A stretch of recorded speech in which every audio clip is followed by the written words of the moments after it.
Hey friend, Roger Christofferson here again with another First Listen review.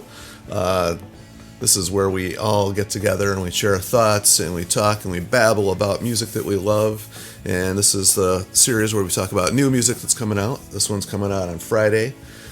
I was lucky enough to get mine a little bit early and was listening to it all night last night. And I'm talking about the new album by the band Firewind. It is called, what is this called? It is called Stand United. Just got it. I had to look and see what it was called again. But yeah, anyway, it was definitely what I was expecting, which is a good thing. I like this band. In case nobody is familiar with Firewind, it features Gus G on guitar, who was the guitarist for Ozzy Osbourne there for one album, I think is the only one he did, Scream. I believe that's the only one he ever did.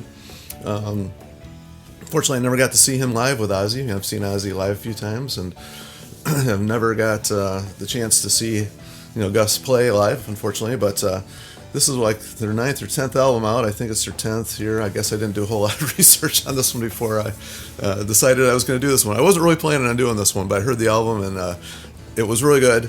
Get the cats out of the bag. It was a really good album. So with that being said, I guess we'll talk about the band here a little bit. They have gone through a lot of different members. Gus G is the main guy that's been with him right from the start. It was kind of started as his way. He was doing some demos. He wanted to do some of his own stuff. It wasn't really meant to be a band as far as I know. So they kind of got this group of guys together, and it's been constantly changing. He's got a few people that have stayed with him, for longer lengths of times, but they're on their was this their 6th vocalist on albums. I think they've had a couple for different live tours and stuff. So they've had a lot of different vocalists. The good thing about this album is it's the same lineup as he had for the previous one, which is a self-titled one they did back in 2020. And he started out playing a little bit of keyboards when they first started doing stuff. They had another guy in here called Bob Catasonius or Catsionis. I don't know. I never get names right, so I apologize. But as of the last album, he started taking over keyboards again, and as well as the guitar playing. And so we've got the same lineup as, like I said, as the last one.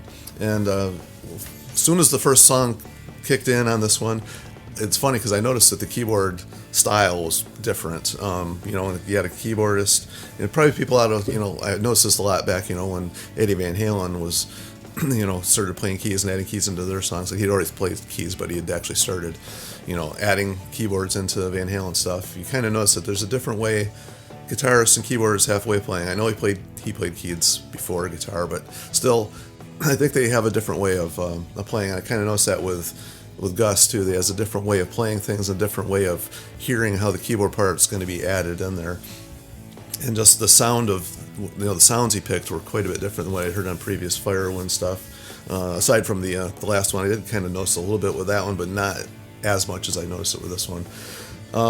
It kicks in with a song called Salvation Day.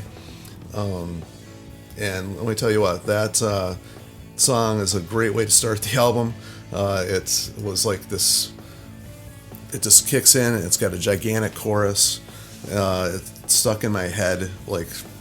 That's the one I can't get out of my head, is what I'm trying to say. So, unfortunately, from that point on, nothing quite stands up to that. They're all good. There's no clunkers on here or anything like that, but they started out with a strong song, in my opinion. There's a couple other ones on here that are good. There's that's what I will say about this. The songwriting, I think, since they first started with this band, has gotten stronger. A lot of guitarists, that play in his style, they're just really phenomenal players. When they write albums, they write maybe just a showcase for the guitar playing, which is kind of how this band started. So if you listen to earlier stuff, you're going to hear that. But as they've progressed, I think they've become more song-oriented, and he's still playing amazingly well, but since the songs are better structured and better written, it doesn't sound like he's just fiddling over the top of the song. He's actually writing for the song and showcasing his actual playing more. So because the songs are actually written better, it means he gets to showcase his playing even better. That's the one thing I think I've noticed about the last two. A couple other cool songs on here, like the highlights, I will say. Orbital Sunrise, I think, was great. It's like a mid-tempo type, almost ballad type style. song. Lanigan's vocals on this one are like the singer Lanigan there, whose name I can't remember. I want to go check the thing again here. Herbie Lanigan is, like I said, I just got this. So anyway, his singing on that song I think was probably the best on the whole album, and the guitar playing was amazing as always. But other highlights for me were the song Destiny is Calling and Land of Chaos. I thought were really good. There's a weird choice for a cover song on here, and it's from the band The Romantics. I had to think what they were. Talking in Your Sleep. I remember that song like way back when it first came out. Was it 80s, I think? And it was interesting hearing it. It was they did a good job with it, although I probably don't need to ever hear it. It was fun to listen to. It was a weird choice for an album. It sounded fine with them doing it. I just wouldn't ever choose to ever want that on there again. I'd probably skip that song, even though I did like the song. It just sounded really out of place for them. They did a good job with it, but it really sounded out of place. Maybe a bonus track, but they kind of put it like second to last song on here, and it kind of threw off the flow for me anyway. So, like I said, this is all opinion. Everything that we say here is opinion, so nothing to get anybody all riled up. It's just we're sharing our thoughts and what we think about it. And it's pretty much what I came up with. So I thought it was a really good album, great playing. It sounds like a more solid band because it is, the same as on the last one. And, I enjoyed it. This is probably one that I will listen to quite a bit. So that being said, feel free to leave your thoughts and opinions as always. And like, share, and subscribe to keep this music alive, because I think this band is one that, if they stick with this lineup, could really, start putting out even better stuff than this. Like I said, this is really good. Probably one of the strongest albums they've done, in my opinion. And hope to hear some more. So until next time, we will see you.